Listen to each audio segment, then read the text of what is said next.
Digan siempre relación esqueletal y relación dental. Porque ya vimos que para los pacientes son un desastre. Pueden ser clases 2, 3, pero con una buena relación dental o caso totalmente contrario. Pero bueno, ya que ustedes les... ¿Y el esqueleto se termina con la... Sí, me temo que... Sí. ¿Qué estaba? Ah, cierto. Ya que a ustedes les encantan las clasificaciones y las descripciones, vamos a describir la relación molar clase 1. Si yo les pregunto, describe la relación molar clase 1 de A. Sé que ustedes son odontopediatras, pero pues también ven eso en pacientes en nutricionistas. Ok, ¿qué cúspide es esta? La cúspide vestibular del primer molar superior. Ok, ¿en dónde debe ocluir? En el surco. Central. Entonces, si juntamos toda la cúspide mesiovestibular del primer molar superior, debe ocluir a nivel de la fosa central del primer molar inferior. Esto es clase 1, ¿cierto? Sí. ¿Cómo sería la clase 2? Cúspide mesiovestibular, ¿en qué sentido se encuentra? Anterior.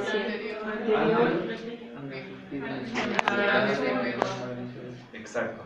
Cúspide mesiovestibular del primer molar superior se encuentra en una relación anterior respecto al surco central del primer molar inferior. Clase 3, ¿cómo sería? Posterior al surco. Exacto, posterior al surco. Entonces ya son expertos en relación clase A. ¿Seguros? No, bueno. Faltan las divisiones. Exacto, faltan las divisiones. En una clase 1 tenemos una correcta relación e intercuspidación. Alcanzan a observar que cada uno de los órganos dentales tienen cúspide, ¿cierto? Además, hay algo que se llaman vertientes. Alcanzan a ver estos piquitos triangulares. Ok, existen por una perfecta razón, para que los dientes puedan hacer eso. A esto le llamamos engranaje o intercuspidación. ¿Qué pasa acá? Relación molar clase 2. Y vamos a empezar a ver algunas características dentales muy evidentes. ¿Qué es lo más evidente de todo? ¿Cómo le llamamos a esto? Mordida abierta anterior. Más bien en sentido sagital. Porque la mordida abierta es en sentido vertical. Overjet. Exacto.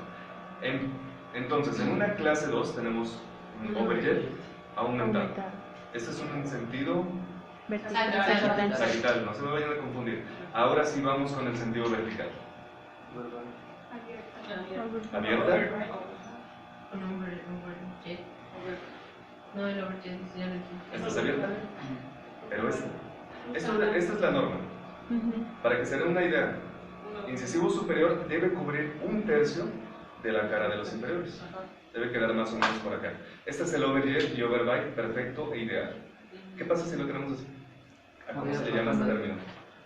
Sobremordida. Exacto, mordida profunda o sobremordida, como ustedes lo quieren llamar. En la historia clínica lo van a poner como overbite. Bite es por mordida. Jet es distancia. Pero ahí le ponemos menos, ¿no? Exacto. En negativo, pues. Si está así, es profundo. Es negativo, si está así, es positivo. ¿Ok? Si está así, ¿cómo sería? Negativo. No es cierto, positivo, porque positivo. Negativo es cierto. Que esto como conocemos como un overjet aumentado. ¿A este? Negativo. Negativo, ¿cómo se le llama? Overjet disminuido. No, este tiene nombre. Mordida cruzada. Prognatismo. Anterior, recuerden, porque hay un hermano primo lejano que se llama mordida Posterior. cruzada posterior. Entonces, mordida abierta anterior, por favor. Ahora, un punto muy característico. Bueno, no, eso ya es meter cosas que no tienen mucha casa. Sí, bueno, síganle. curva de Spin. ¿La ubican la curva de Spin? Sí. Que va de la cúspide más posterior, de la distal, al borde incisal y forma una curvatura, ¿no?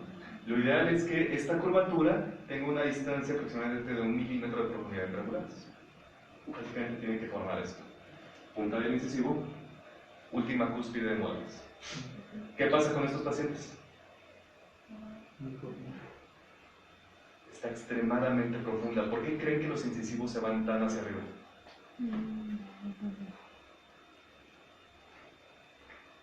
Les pongo, a ver si viene en esta imagen. No viene. Bueno, aunque sí puede explicar un poquito el porqué. qué creen que se excluyen tanto los incisivos inferiores? Puede ser por hábito o por la respiración bucal. Porque están pulgares. Exacto. Están buscando a su antagonista. Recuerden, a los dientes les encanta estar juntos y en contacto íntimo. Si no lo están, ¿qué creen? Tienden a buscarlo. Es por esto que algunos pacientes incluso van a llegar con los incisivos tocando el paladar. Y en serio llegan. O sea, están totalmente Están ahí. Ujú.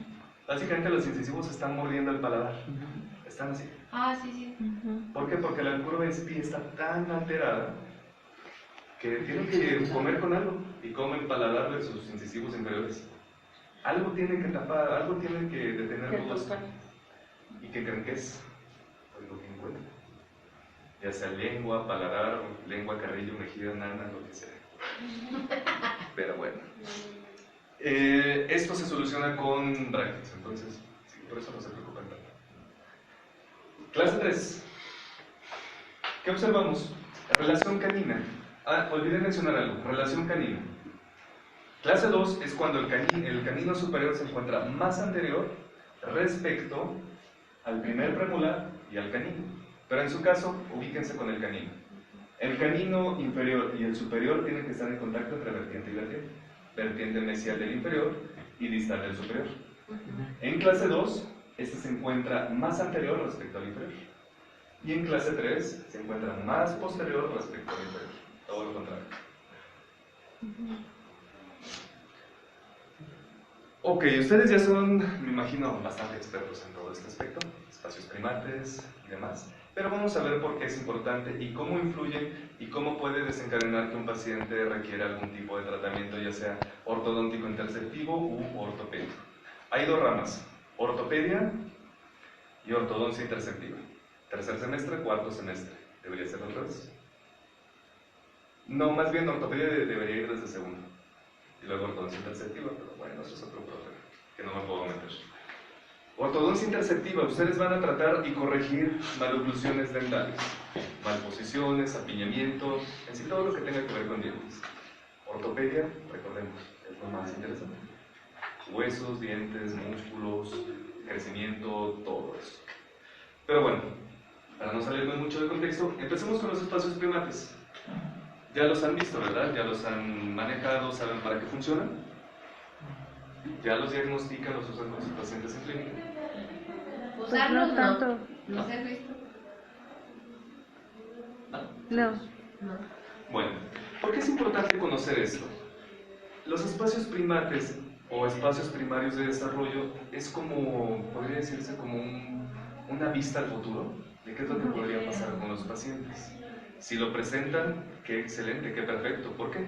¿Para qué sirven estos espacios? Por ejemplo, de lateral y canino presentamos este primer espacio. Esta es una dentición temporal todavía. ¿A qué edad empieza a erupcionar los incisivos centrales, por ejemplo? Bueno, Permanentes? 6. A los 6 o 7. 6 a 7. 6. O hasta 8. Les pregunto lo siguiente. ¿Más o menos cuánto medirá un incisivo temporal? De 4 a 5 milímetros. ¿Cuánto mide un permanente? De 7 a 8. Ok. Como si hacemos matemáticas básicas y números, como que algo no cuadra, ¿no? Sí. Tenemos uno que mide menos y otro que mide mucho más. ¿Cómo va a caber? ¿Cómo va a entrar? Se supone que el crecimiento maxilar, pero si no hay, en tiempo y forma. Como un pequeño tip, el maxilar crece como una bola de plastilina, depende de todos los demás huesos de la cara. No tiene un crecimiento propio fuertemente establecido. Depende de cómo crece la mandíbula, cómo crece la base del cráneo, cómo respira, cómo habla, cómo deglute, cómo corre. Básicamente es adaptativo. Ok, es de acuerdo. Pero si nos vamos por matemáticas básicas, No cabe. no cabe.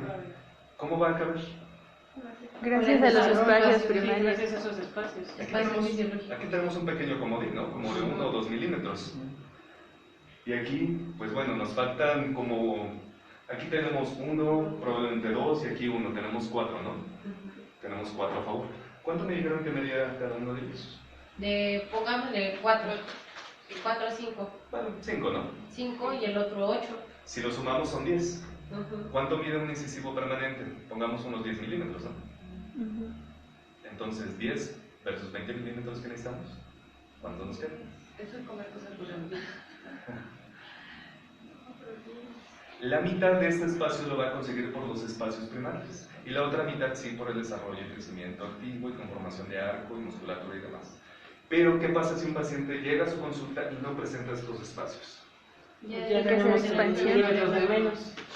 Aún ni siquiera han tomado una radiografía, no han visto al paciente, no lo conocen y se van a dar cuenta que en un futuro, ¿qué va a aparecer? Un apiñamiento. Exacto. ¿Qué creen que van a tener que hacer ustedes si el niño, la mamá lo ve y dice, es que mi hijo tiene los dientes parejos, están preciosos, pero usted ¿por qué le quiere hacer algo? ¿Para qué le quiere andar metiendo esos aparatos? No, le va a arruinar la boca más. ¿Ustedes qué le responderían a la mamá? Crear el espacio que nos falta. ¿Se puede hacer desde los 3 años? Esto, desde la edad que sea necesaria, pueden colocar un expansor, una placa acrílica con un tornillo y no hay problema. Sí, algo ¿Qué le dirían a la mamá? No. Que requerimos de hacer espacios desde temprano, aparte de que ellos son como masita, ¿no? Ok. Pues está diciendo cómo le dijéramos, pues de qué forma se lo explicas a la mamá, Que no va pues a de una tener forma espacio. como más Que no va a tener espacio y se le van a salir chuecos y entonces hay que hacer el espacio desde ahorita para evitar eso. para evitar. Si le decimos así en términos simples, hay que decirle esto a los padres para que nos puedan entender. Pero lo que ustedes tienen que saber es que tienen que crear un correcto desarrollo transversal para ganar el espacio suficiente para acelerar y promover un correcto desarrollo en la cronología de la erupción y evitar apiñamiento dental y otros problemas. ¿Qué pasa en la parte inferior?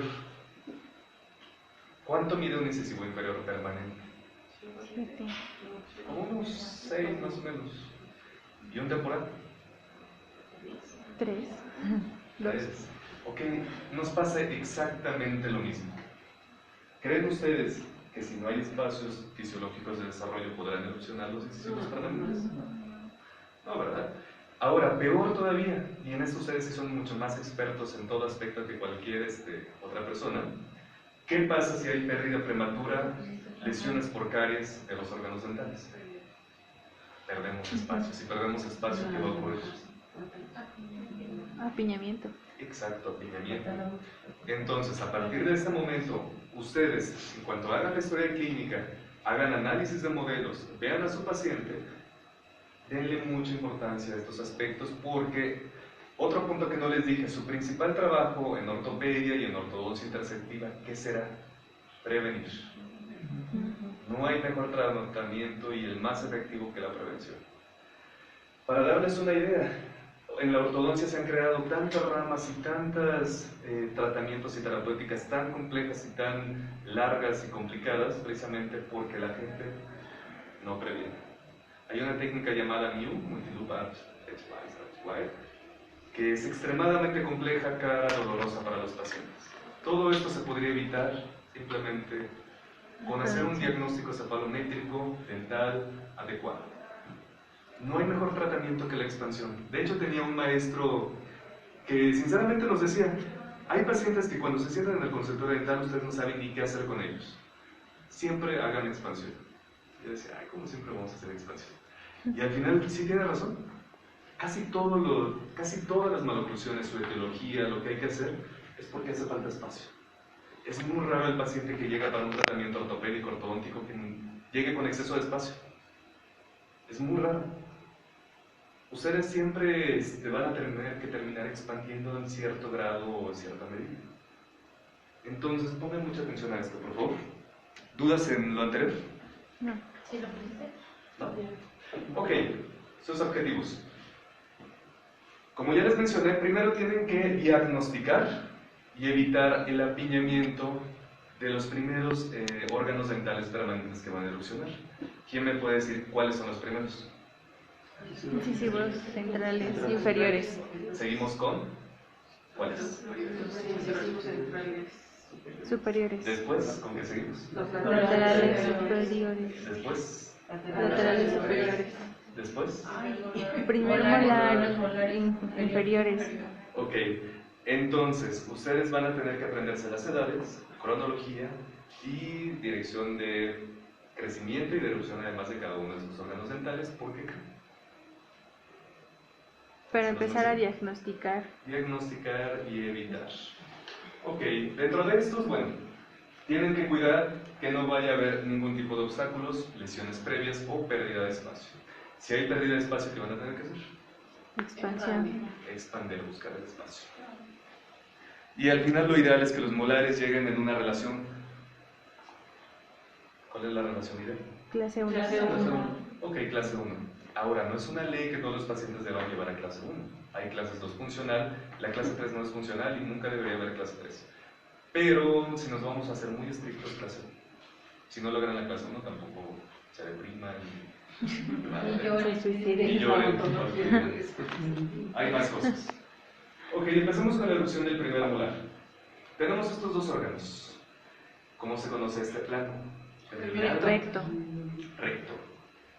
¿Cómo terminó erupcionando? ¿Qué Clase relación uno. molar es esta? Recordemos, dentición temporal, dentición permanente. En clase 1. Tenemos un escalón mesial. Ahora, hablamos de los espacios primates, ¿cierto? ¿Para qué nos sirve el último espacio primate, por ejemplo? Para la erupción del canino. Más bien, No, Pero pero no, no, no, molar, ¿no? porque si nos vamos por cronología, ¿qué erupciona primero? 1, 2, 3, 4, 5, 5, 6. 6. Ok, todos estos espacios fisiológicos de desarrollo primate nos van a servir tanto para incisivos como para molares, primeros molares.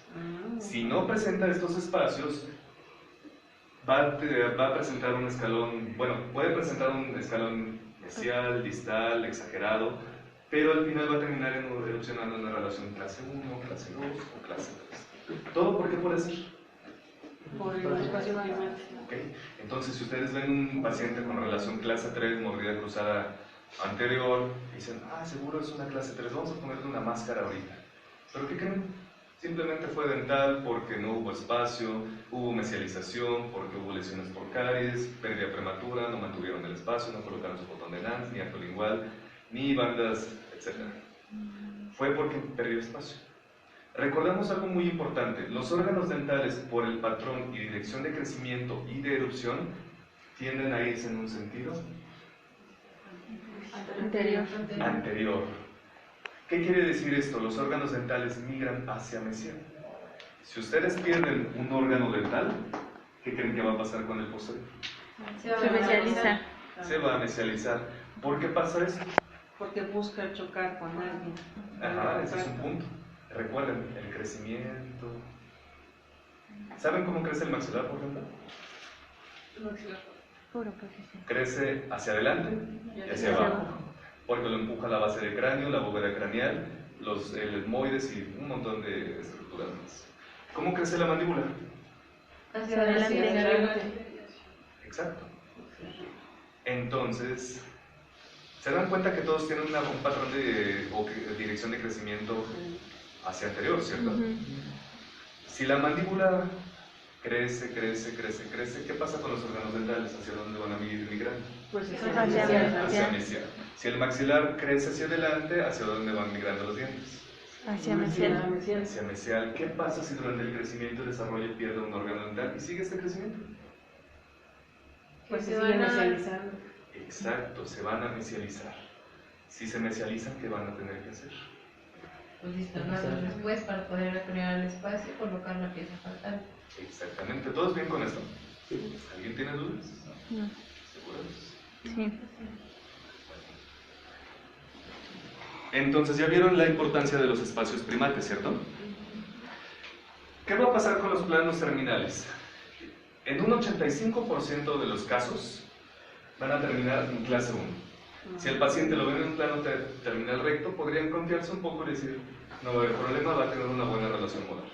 El ortodoncista no va a tener que hacer gran cosa porque yo le voy a crear espacio, se va a crear bien, sus dientitos van a erosionar bien y demás, ¿no? Pero, ¿qué creen? El otro 15% se puede ir a clase 2. ¿Por alguna pérdida prematura? ¿O por qué? Más que nada por la pérdida de espacio. Algo tan pequeño como una lesión interproximal por caries puede hacer que varíe mucho. Recuerden, décimas de milímetros en la boca es un mundo. Por eso colocaron un 85% de los casos. O es más, en ocasiones la boca es tan caprichosa que un incisivo puede ser más grande que otro, por décimas de milímetro. Esto puede hacer que de un lado sea clase 1 y del otro clase Pero no se preocupen por eso.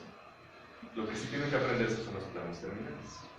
Porque ahí sí ustedes van a tener que hacer algo al respecto. Ok, plano terminal mesial. ¿A qué creen ustedes que va a terminar por erupcionar un plano terminal mesial? Clase 3. No, perdón, me estoy confundiendo. Luego el otro porcentaje se podría ir a clase 3, perdón, me equivoqué.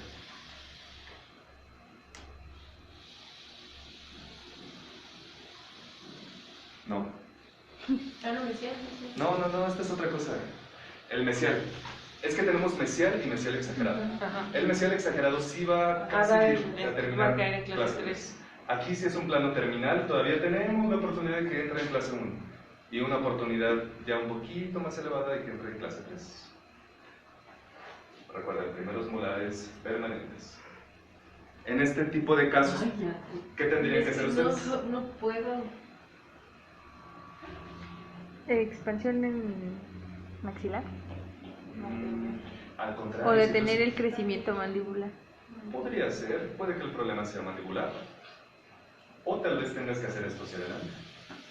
Aún no lo sabemos, necesitamos hacerlo exactamente. Una de dos, hacia adelante o hacia atrás. Ujú.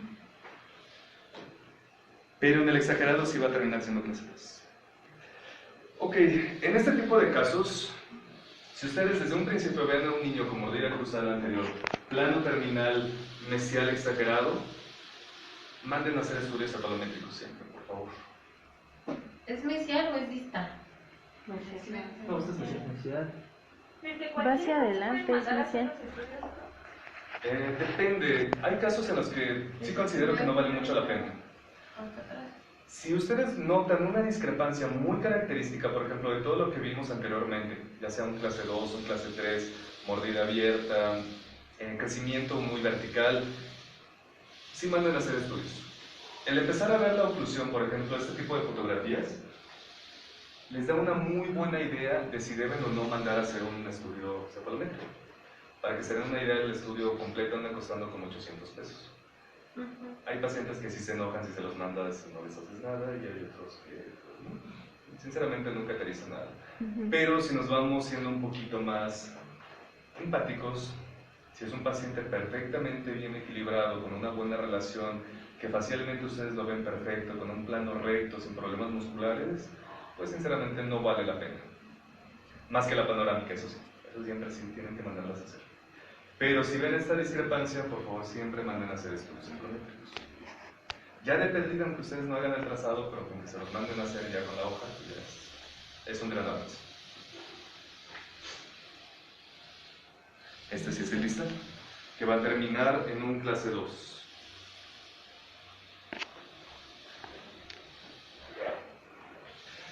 Ok, aquí sí tenemos un pequeño problema. Si observan un escalón distal, en un 95% de los casos va a terminar siendo clase 2, que prácticamente el paciente se podría decir que está un poco condenado.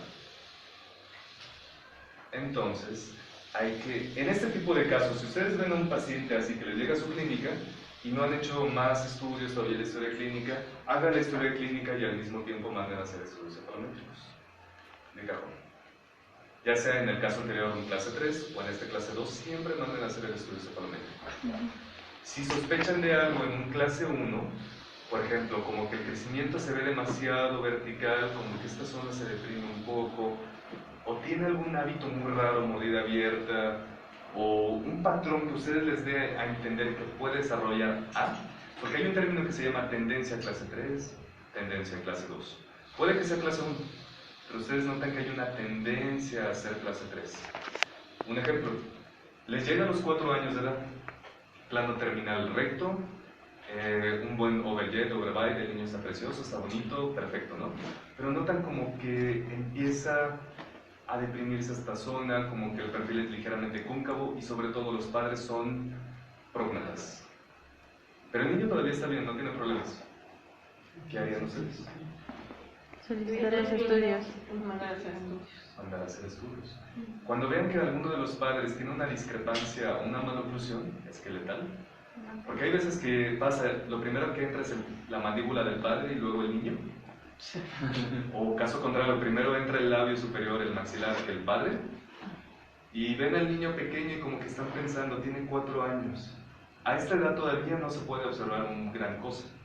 Todavía no hay un problema muy claro. Puede que sí, puede que no. ¿Ustedes mandarían a hacer el estudio? Sí, por la herencia del papá. Claro.